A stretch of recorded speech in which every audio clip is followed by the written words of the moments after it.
Hello and welcome to another episode of Earth911's Sustainability in Your Ear. And we're back with another interview, this time about how university researchers support public debate with accurate information and also help organize community action. Our guests, Daniel O'Connell and Scott Peters' book, In the Struggle, is a chronicle of the decline of the traditional small farm in California's Central Valley. Under the onslaught of industrial agribusiness, which manipulated provisions of several landmark federal laws that were actually meant to protect small farms, those farmers, farm workers, and a cadre of university social researchers forged a resistance that attempted to preserve democratic agrarian communities against loss of income and political power. And in the struggle is also a narrative reflection on the process and purpose of sociological research, featuring the stories of 8 prominent ethnographic and community development professionals who worked in the region over the past 100 years.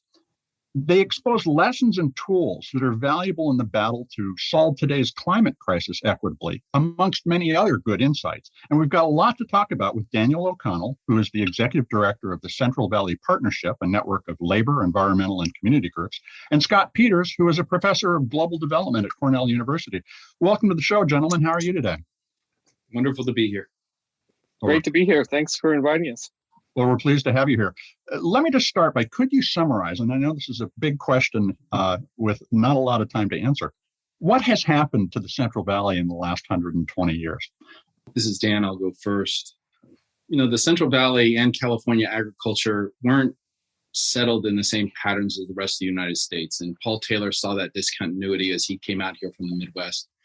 So the region is originally Spanish and Mexican colonialism, the Treaty of Guadalupe Hidalgo, and you see that the granting of large land grants, Spanish-Mexican land grants at that moment was already situating an unequal ownership of land. Mm-hmm. The state comes into the United States. It was a very reactionary place.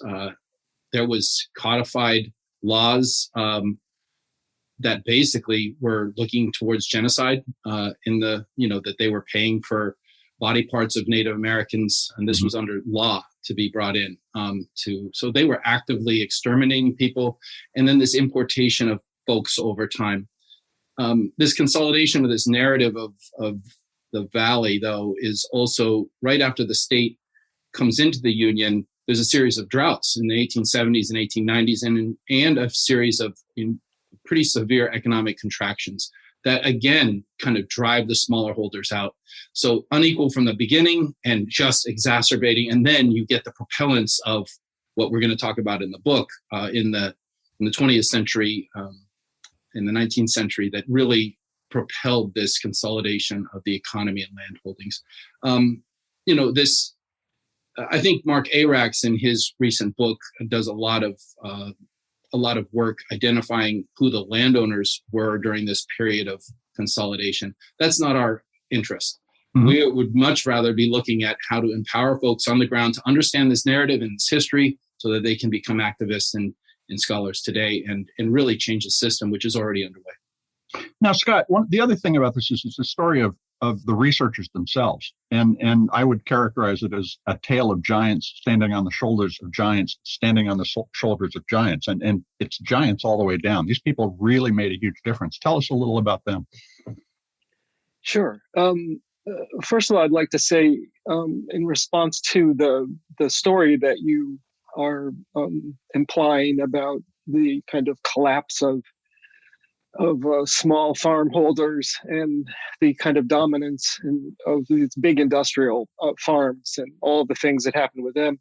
That's one of the storylines that certainly runs through the book. But as Dan was just indicating, the other storyline is actually the storyline we're most interested in telling. And that's the storyline of the emergence of these powerful organizers and activists who got themselves right on the front lines of the struggle against these big forces that were damaging core values of the country. And the most core value is democracy. Mm-hmm. What's interesting about these scholars, and we highlight 8 of them, each in a separate chapter, is that fully half of these 8 scholars were not employed by universities or colleges as professional scholars or academics. So what the book does is it highlights the fact that activists who are on the front lines of very difficult battles are also engaging in this work of building knowledge from those battles and those experiences, and refining tactics and methods and tools based on what we want to call scholarship. It is the production of knowledge. It is the testing and the refining of it, bringing to bear against the struggles that people were seeing. So what's really important, I think, for us, and what was so good about the project of being able to bring these stories to light is how they help us to see where knowledge is being built, how it's being tested, how that's connected to really tough, smart activist organizing work. So this is a different storyline than the storyline that makes people all depressed. As Dan also said earlier, this storyline that we're talking about now is very energizing. It's full of possibility and promise. And we see around us today, and Dan is sitting right in the middle of the Central Valley and can speak to this directly because he's on that front line. We see around us the emergence of new people who are joining in this long relay race that went across the 20th century and now into the 21st. Well, when I was reading this, I was really struck by the similarities between what happened in the Central Valley and the consolidation of farming, agribusiness in the Corn Belt. And that has created a great deal of alienation amongst small farmers there. What tools specifically would you say we need to put into the hands of the folks who are feeling the tremendous impact both of agribusiness and climate change in the Central Valley and in the Midwest? Where should they be thinking about starting? What's the first step to exerting real political power based on good research? Because today, good research is one of the things that's hardest to keep in front of people's attention because of so much misinformation. Paul Taylor once said that the academic disciplines of economics and political science should have never been disassociated. They're integrally connected. If you look at Walter Goldschmidt's study of who should get water, it's really a study of economics and civic vestedness. And I think what you're looking at is the idea that you need an equitable economy, that it is a condition and an outcome of democracy. So without it, you begin to have an atrophy in the civic life of communities to be able to understand and make meaning of what's happening to them. They're under just too much stress, working 3 jobs, et cetera, et cetera. You also have a theory of economics happening here, that you want capital circulating in a local economy as many times as you can before it flies out. So the Arvin Dainuba study is showing that the small farmers around Dainuba were entrepreneurial businesses in their own right. They were purchasing and participating in the civic life of Dainuba. There was many more churches. There was an incorporated city, sidewalks, numbers of doctors, numbers of newspapers, all there. But also that the economic activity in Dainuba was twice that of the retail activity in Arvin. And so, and let me just clarify that. So Arvin was a more agribusiness-dominated community, yes, and as a result was less dynamic economically and civically. Mm-hmm. And so I guess to come full circle to today, California, I just said, was originally a very reactionary and racist state. And the whole country still grappling with this white supremacy that we have running through our entire history. Having grown up in the Midwest, both of my parents grew up on small farms in Illinois in the 1920s and 30s. I did my education in the 2 Midwestern institutions, University of Illinois, University of Minnesota. You ask about what tools people need in the Corn Belt to confront what they're facing. Mm-hmm. We want to say that the stories that the 8 scholars tell in this book are themselves tools, because those stories show us tactics and strategies of fighting, and in many cases winning battles against these forces. So our hope is that the book itself becomes a tool that helps awaken people's imagination, that gives them a chance to learn from the stories that teach in this book. But secondly, I think for us, what's so critically important is that the book is really about the defense of the core value of democracy and its connection to what was called in the 20th century by some people economic justice. Mm-hmm. These are issues of equity. These are very important issues that are core values for many folks in the Midwest and in the Corn Belt. They were born and raised thinking this is a democracy we're living in. That means a bunch of things about the dignity of ordinary people in little small places and their opportunities to live lives of satisfaction and integrity. And so I think one of the things we're hoping as we connect with farmers and with activists and with scholars in the Midwest is that this book can help open up their own lines of recovering the stories in the Midwest, because there are such stories of people who also during the 20th century and today are fighting for these values and experiencing some of the same kinds of things that people experience in California, although in a different kind of scale and way.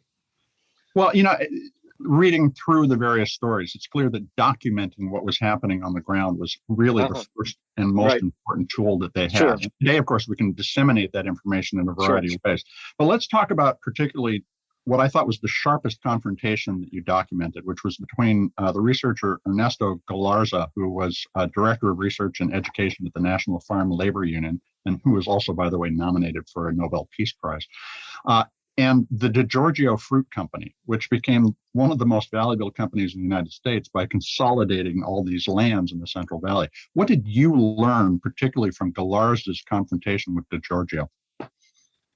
So Galarza is my model in a lot of ways. I undertook this dissertation. This book is based on dissertation.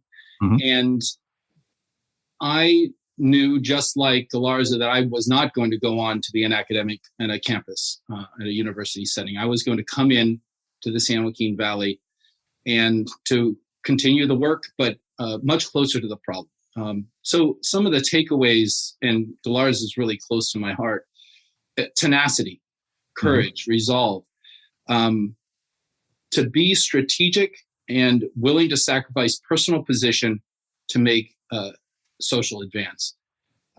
You see over the about 10 years, but it's about 12, 13 years that he's here as a farm labor organizer, you see him, first of all, right off the bat, go into a strike against the DiGiorgio Farms, which was the farm that was around Arvin, California, which later Goldschmidt studied. So right off the bat, he punches the biggest bully in the nose, and it's gloves off and ready to go. He goes on to maybe have another 20 strikes. Not only in California, he's leading strikes of farm workers. But this is in the era of the Braceros program. So the Braceros are working to erode labor organizing capacity because they're eroding the wage levels, and they're being used as strike breakers. So then he attacks that federal law and its underpinnings. And he finally has succeeded. But in the end, he's out of a job. They have succeeded in destroying his union and his position. And what's really compelling in the book is to hear him say that in 1959, he was hospitalized for 3 months for sheer exhaustion. Mm-hmm. And on December 24th, just before Christmas, 1960, he's writing his congressman looking for work. And it's so humbling to see somebody that is so tough be brought down for a moment. He's lost his job. And then he goes on to continue he doesn't continue necessarily this fight in the region, but he picks up other issues pertinent to Mexican Americans, Chicanos. So Galarza shows us the real grit that you're going to need to have to do this work. Now, both Galarza and Paul Taylor faced McCarthyite attacks, which were organized in a different way than the cult-like approach that we have on the internet, which is, QAnon is a good example of this. Sure. It's a distributed misinformation campaign, particularly directed at science. So what tools do you see us needing to develop in order to respond to this more diffuse but toxic environment that we live in right now? Or is it that much different? Before we jump into the McCarthyite thing, and I think there's a lot to talk about there, I want to punctuate something with Ernesto Gallar's, because it to me it captures the essence of the tough, powerful, rigorous spirit of all of the scholars in this book. This is a one sentence from page 113 of Ernesto Gallar's speaking about his work. What he says is, a mind placed at the forward edge of events and guided by knowledge uses the past, affects the present, and possibly helps form the future. So that is a sentence about scholarship at and on the front lines. And it's about scholarship that deeply and directly intends to shape the future. So you want to talk about McCarthyite pushback and suppression and all of that. Well, that sentence is frightening to people who don't want anybody to be guided by knowledge of the past and being on the front lines, bringing it to bear on struggles. So there's no surprise in the McCarthyite era that some of these scholars we focus on here experience this, and no surprise that today there's a new version of that. You see in the book, it's amazing that Galarza is not attacked more along McCarthy lines. I don't know why. It's Taylor, the war hero that fought in the First World War, that does face numerous FBI investigations. He's at a university where you're having to sign loyalty oaths along with Goldschmidt to retain your position. In the end of the book, we put forward a number of axioms for politically engaged scholarship. I think they inform and answer your question, but there's a few of them that are in particular pertinent. Hold, carry, and share truth. And so this is ways to confront this kind of misinformation or these political pushback that you're going to have. Enable problems, engage problems over extended periods of time. Leverage legal precedent and public process. Produce text for varied constituencies. These are some of the we boilerplate some of these advice and from the experience of who and what the scholars experienced. It was a much rougher ride during the 40s and 50s for these folks to do their work federally in some ways, but you can see the institutional pushback that the scholars that were involved in the 60s and 70s faced as well. But it's interesting. And by the way, my background in college was political science, and I was a journalist for a long time. And all this resonates with me because it is the same kind of effort that we try to make. I did it in technology. Now I'm doing it in sustainability. But what's different about this is that in addition to, for instance, the Hearst organization was orchestrating attacks against these researchers and the movements that they were involved in. But today you have mainstream media coordinated, you have coordinated social media attacks and so forth.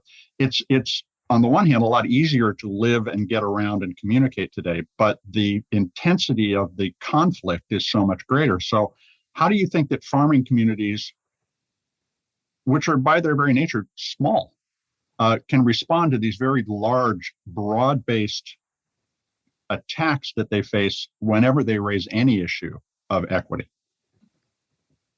First of all, there's two values I think that we lift up in the book. One is democracy, and the other is the power of community. In community, and you'll see that in Isao Fujimoto's chapter, community is based on relationships. And so I think that there's opportunities, including to reinvigorate local economies in small towns, in some ways better than large towns because those relationships are so personal already. The second thing is that Scott and I don't only locate scholars in universities. And as Scott likes to say, the majority of the folks in this book are not located at universities when they're doing this work.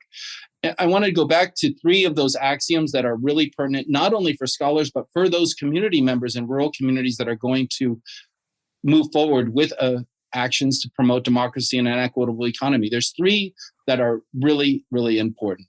One is pressure indicates relevance. If you're facing pushback, it means you're hitting an actual strategic point that's important. And some of these are cultural fights.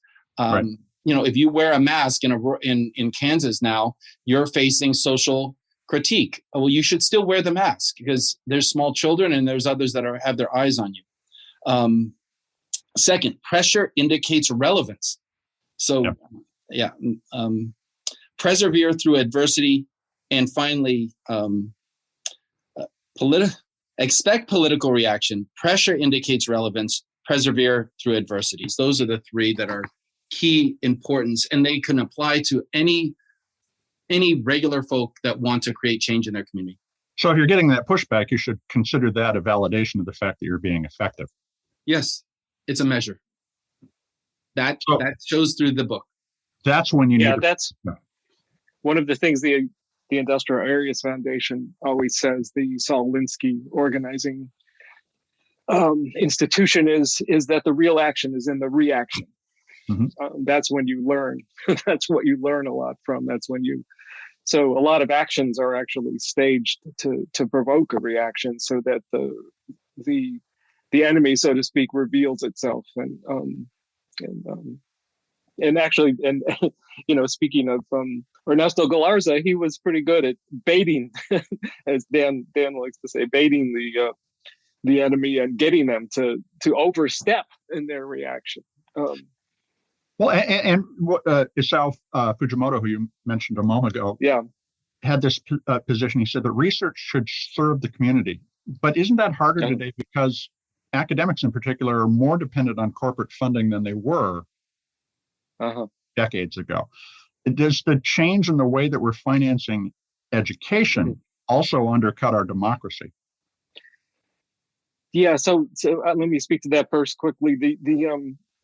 I want to say first, I just want to say that what Dan is doing with his colleagues in the Central Valley Partnership is the answer to the question you just asked a minute ago. How do small places possibly stand up to these big forces? Well, they have to organize. Yep. They have to build coalitions across lines, labor union groups, environmental groups that are working on issues with immigration, with poverty, with youth. All of those have to come together. And, the only way that big money or big power can be fought is by organizing people to create power that way. So, look, this morning, I shared this with Dan. I got an email sharing with me a very fancy public document about the creation of the Bezos Earth Fund. Mm-hmm. So Jeff Bezos is going to put $10 billion on the table to fight climate change. And this showed up in my Department of Global Development because people in my department are saying we're likely to get some of this money for our work. So there is to put a very long, because this is a huge topic, so I want to just be really short about it. Over the past 100 years has been a steady decline in public funding of research. At the same time, there's been an increase of the private sector corporate funding. In agriculture, we get, research funded by Monsanto and by, these big international corporations. So there are lots of reasons to be concerned here about what are the research agendas. What kinds of things are being published? What kinds of things is that suppressing? Lots of people are really concerned about this. At the same time, what's interesting, and Dan is in California, can speak to this. A lot of these young philanthropists who have made tons of money with Google and places like that, some of them are actually supporting some of this on the ground organizing in California. So it's a complicated picture here, but and you're right to point out about the challenge. From my perspective, the last thing I'll say about this, again, the promising answer to this is organizing, because it's if the Central Valley Partnership is forging partnerships that create platforms for powerful work. Mm-hmm. And part of that work is creating knowledge, is documenting what's happening, is bringing this to bear on these struggles. That it can entice scholars into work, even if there's not a lot of money, because it's an avenue for powerful meaning and significance. So many scholars are stranded at these institutions, which Ernesto Galarza warned were graveyards. Right. They're stranded in meaningless kind of work. And so if somebody from the Central Valley Partnership shows up with a look what's happening here in Fresno or in Visalia or someplace in the Central Valley, what's showing up is something that can give deep sense of purpose and significance and meaning to people who want to join in and be part of that. And that includes students, young students who are looking for meaningful ways to think about how they're going to spend their lives and their work. Well, there's the paradox of much greater reach and ability to connect, but the interconnectedness of all of these different interests is also much more present in every decision that we make. So, Dan, and since we only have a couple of minutes left, let me ask this: what does the Central Valley Partnership look for in relationships with other organizations seeking to address the environment, social equity, and so forth? Who do you want to partner with? I really quickly, Mitch, I want to go back and mention something that the last question is really important, but it was constructed not ideally. I think you see in the narrative over the book that the utility of campus-based scholarship diminishes. Right. It's marginal. And so, the title of the book is In the Struggle. We have a professor at Cornell that's a friend, that David Greenwood, who's critiqued positivist science in that the campus-based work can be viewed as a conjecture or speculation in that it's so far from the actual problems. And who and what is a scholar is at play here. So me and Scott are constantly saying that scholars are not people with letters after our names. I think we both have those, and to be able to have this conversation with you from a certain position, we are both vested in actually empowering community members to do their own research. Mm-hmm. The Central Valley Partnership has a lot of premises that I've learned over the last 10 years of doing it. One is that seek common ground and put aside differences. It was originally formed as a blue-green coalition. And after 2016's election, we became much more intersectional and regional in scope, but Fresno basis. And with labor unions and environmental groups, historically, especially the building trades, do not get along. And so how are we going to forge alliances there? And internal to the movement, is an enormous amounts of tension, friction, and contradictions. Sure. Right now, we're going through the redistricting process, and you have multiple different racial groups positioning themselves. And we're making a claim. Just last Tuesday, we need interracial solidarity. Mm-hmm. The Central Valley Partnership is based upon deeply multiracial, intergenerational, and gender inclusive networking and trust building. And I think we have the emergence of a model here that can apply to other regions. So difference and diversity. And if you look at it in the agricultural system, I come from an Irish background.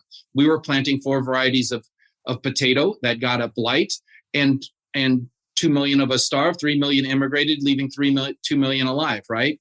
Mm-hmm. Monocultures are very systemically vulnerable. Same with human cultures. It's our diversity that is our solution here. In terms of diversity and bringing people together, though, we often allow the perfect to be the enemy of the good. And a lot of these organizations are looking for their agenda, but not giving anything. How do we encourage that dialogue between the potential allies in that movement? The simplest thing you have is your own position, to be humble and subordinate your own position. I've realized that we have more than 50% say in any relationship we have because we can subordinate our own position. Mm-hmm. And so just not firing back. There's a lot of trauma in the Central Valley of California. There is a lot of historic, this is a place where a form of feudalism is still operating. Oppression is present. There's wounds that crossfire within networks and relationships, personal ones, longstanding ones. And how to heal those. I spend so much more time I'm not being attacked by agribusiness right now. I am trying to marshal people to get along. I'm lucky I'm a Quaker, so that's the difficult work. It's us all getting along. Remember, in Barcelona in 1936, the fascists are coming in on them and everyone's fighting. There's a civil war in the middle of a war. This is the kind of problems. If we can nonviolently problem solve and build community, it'll be a natural flow to solving these bigger problems. Well, that is exactly why I think your book is so useful. You're describing the larger environment in which we live right now, that conflict, that concern, the wounds that we're all experiencing are what are preventing us from taking those steps towards humility and collaboration. So I want to thank you both for taking time to talk with us today. Our pleasure. Thank you. We've been talking with Daniel O'Connell and Scott Peters. Their book is In the Struggle, and that, of course, is available on Amazon at your favorite bookstore, and we encourage you to take the time to read it.